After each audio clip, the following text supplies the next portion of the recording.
Merhaba arkadaşlar, Tahzeni Dünya kanalına hoş geldiniz. Yeni yayınladığımız hikayelerden haberdar olmanız için kanalımıza abone olabilirsiniz. Görüşlerinizi yorumlarda bildirmeniz kanalımızın gelişip büyümesi açısından önemlidir. Hepinize teşekkür ediyorum. İyi dinlemeler. Herkese merhaba. Adım Kenan. 24 yaşındayım. Sizlere 18 yaşındayken başımdan geçen olayları anlatmak istiyorum. Üzerinden yıllar geçmesine rağmen hala çok korkarım. Ama şükürler olsun şimdi daha iyiyim.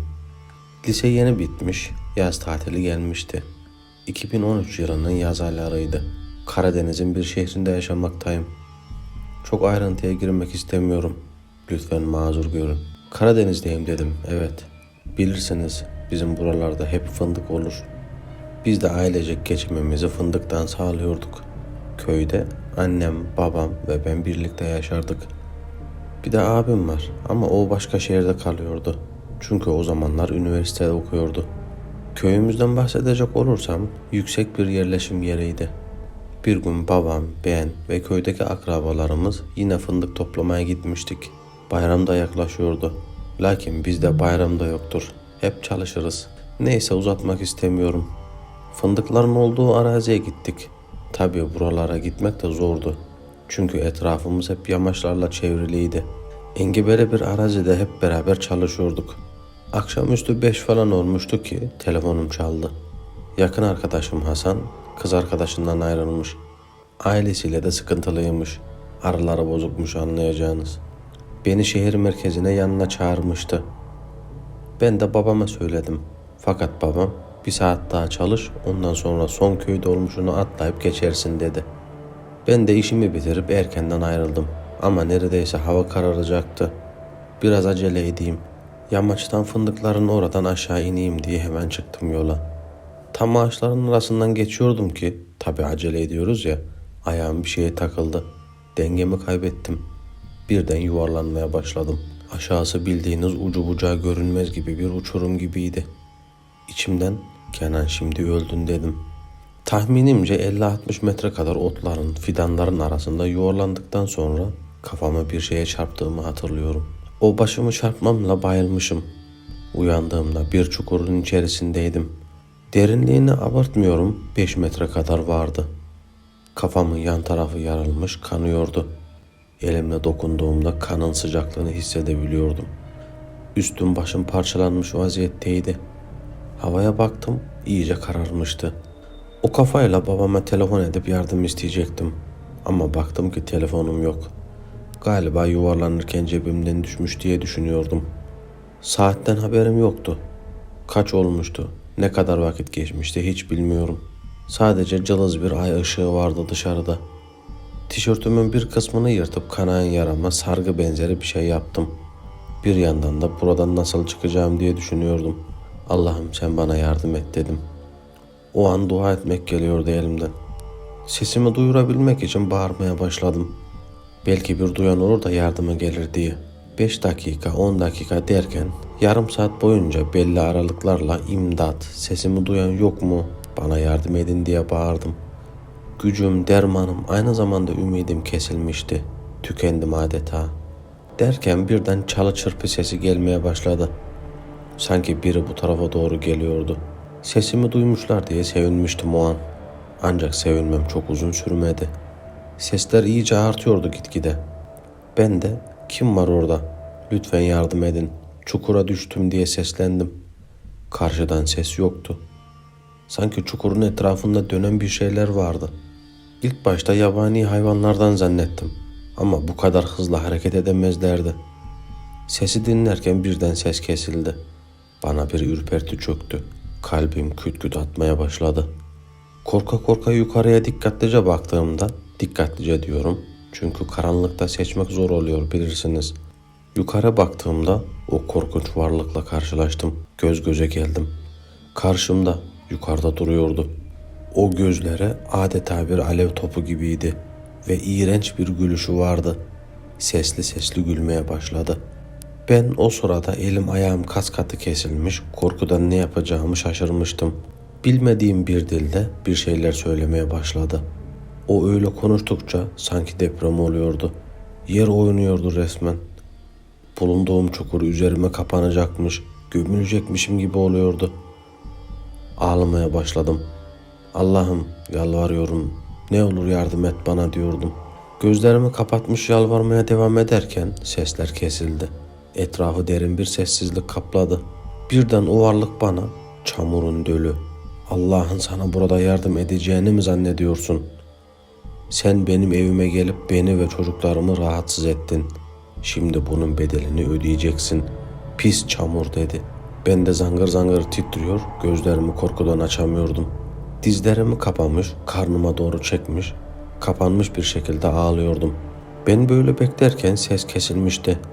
Cesaretimi toplayıp, Kenan, bunlar birer kabus ve sen de rüyadasın. Uyanacaksın birazdan diyordum. Ama yaşanılan hiç de rüya gibi değildi. Sadece kendimi avutuyordum. Cesaretimi iyice toparlayıp yukarıya doğru baktım. Yine göz göze geleceğim diye ödüm kopuyordu. Kalbim duracaktı sanki. Yukarıya bakınca oh dedim. Kimse yoktu. Buradan çıkmam lazımdı. O varlık geri dönebilirdi. Ayrıca burada durmam daha da tehlikeliydi. Kapana kısılmış gibiydim. Doğrulmaya başladım. Her yerim yara bere ve morluk içindeydi. Yuvarlandığımın izleri sanıyorum bunları. O çukurdan o halde nasıl çıktım hala anlayabilmiş değilim.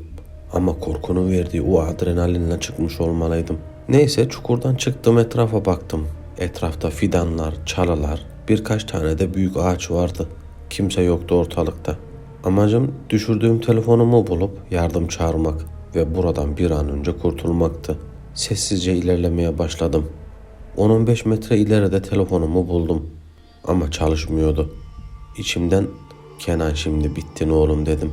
Büyük bir ağacın gövdesine yaslandım. Etrafı izliyordum. Derken aniden iğrenç bir koku sardı etrafımı. Sanki yanı başımda bir ceset var gibiydi. Leş gibi kokuyordu. Korkum gitgide arttı. Dayanamıyordum. Doğrulup yukarı tarafa doğru çıkmaya çalıştığım sırada arkamda hızlı hızlı nefes alan bir şeyin varlığını hissettim. Hemen arkamdaydı. Onun varlığını hissettim. Onun o kokan kokusunu duyabiliyor. Adeta nefesinin sıcaklığını hissedebiliyordum. Yavaşça arkamı döndüğümde koca cüssesiyle eli kolu upuzun, ayakları ters, simsiyah bir varlık gördüm.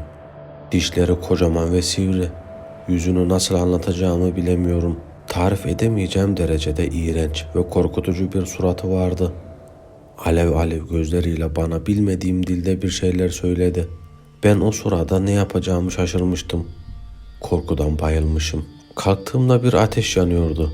Gözlerimi iyice araladığımda ilk gördüğüm varlık kadar iri olmayan, biraz daha ufak 3 küçük varlık etrafımda iğrenç seslerle dönüyorlardı. O kadar iğrenç ve korkunç sesler çıkarıyorlardı ki kafam beynim patlayacak gibiydi. Kafayı sıyıracaktım neredeyse. Birden o iri varlık beliriverdi.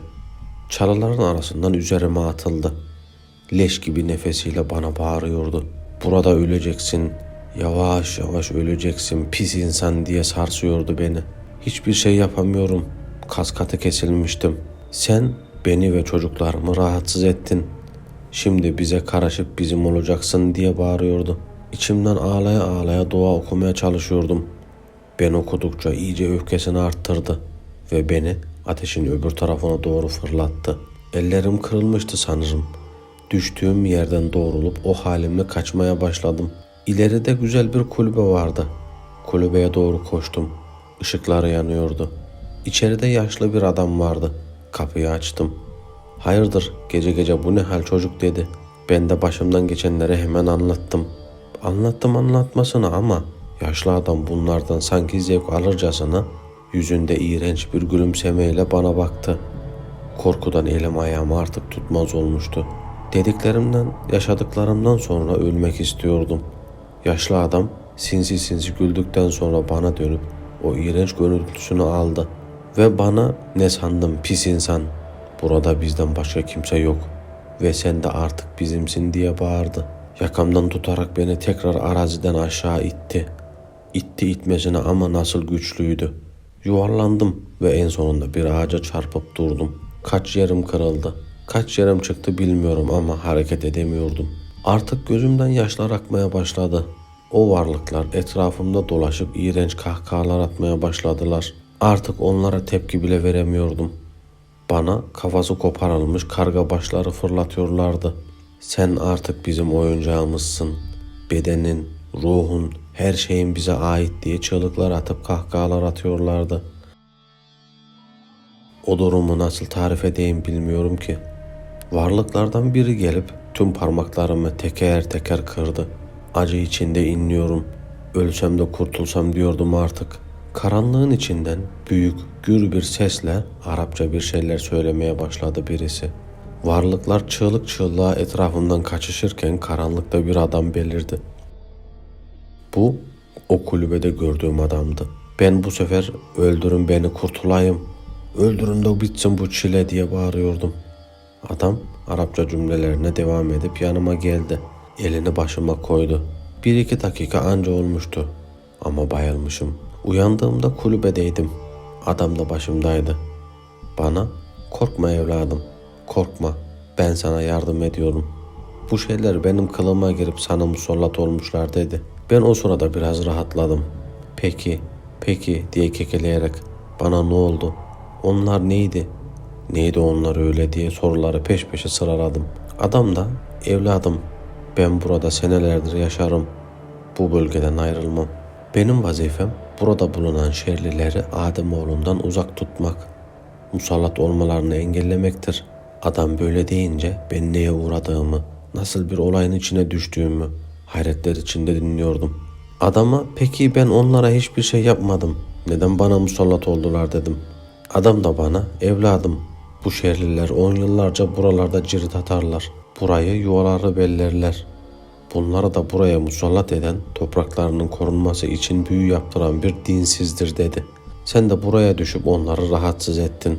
Bundandır ki sana musallat olup başına dert oldular. Şimdi dinlen. Sabah olunca ailene haber eder hastaneye kaldırırız dedi. Ertesi sabah ailemi aradık. Beni yol kenarından almaları için tarif ettik.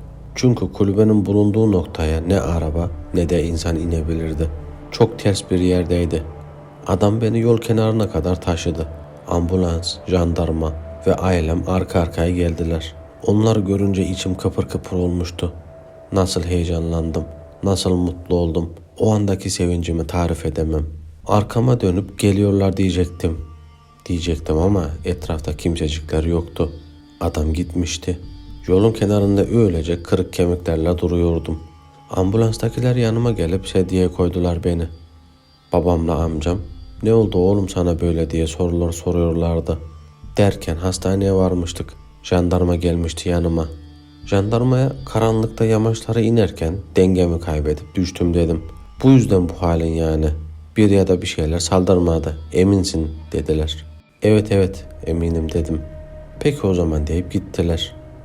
Jandarma gittikten sonra ailem odaya girdi. Olan biteni ayrıntılarıyla onlara anlattım.